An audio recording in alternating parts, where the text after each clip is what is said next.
بسم اللہ الرحمن الرحیم، السلام علیکم۔ B B C 11 headlines news studio سے میں ہوں صبا منیر۔ مال مفت دل بے رحم۔ ناظرین، یہ محاورہ تو آپ نے سنا ہوگا، لیکن اس کی حقیقت آپ ہماری اسکرین پر ملاحظہ فرما سکتے ہیں کہ کس طرح سرکاری خزانے سے ملنے والی کتابوں کا سڑک پر ڈھیر لگا دیا گیا ہے۔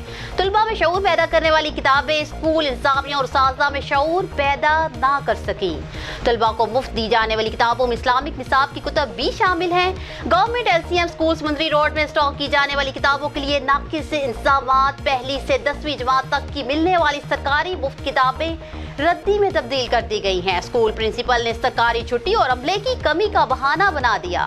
نیوز اسٹوڈیو سے فی الوقت اتنا ہی۔ مزید تفصیلات اور اپڈیٹس کے لیے دیکھتے رہیے BBC 11 ہیڈ لائنز نیوز۔